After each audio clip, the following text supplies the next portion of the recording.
Hello दोस्तों, आज આપણે બનાવશું મટન મંડી. એની માટે ફ્રેશ મટન લઈ જઈએ. મટનને કટ મારી દઈએ. કટ મારી અને એને આપણે ફ્રેશ કરી નાખીએ. પછી આપણે બધા મસાલાને મિક્સર કરવાનું છે એટલે એડ કરી લઈએ. હવે મસાલા મિક્સર કર્યા બાદ પછી મરચાંને મિક્સર કરી દઈએ. પછી લીંબુનો રસ, અદરક લસણનો પેસ્ટ બે નાખી અને આપણે એને લગાવી લેવાનું છે મટન ઉપર. પછી પ્યાજને કાપી લેવાનું છે. કટિંગ કર્યા બાદ આપણે એને બોઇલ કરવાનું છે મટનને.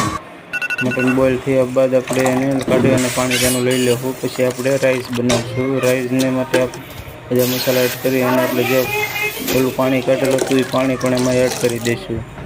રાઈસ પાકીએ એટલે માટે આપણે એને મટન ટાંકી અને થોડી વાર ઉભા દઈશું. આપણા રાઈસ કમ્પ્લીટ, આપણી મટન મંડી પણ કમ્પ્લીટ છે. ક્યારેક બનાવીને ટ્રાય મારો, સ્વાદમાં મસ્ત અને બેસ્ટ બને છે.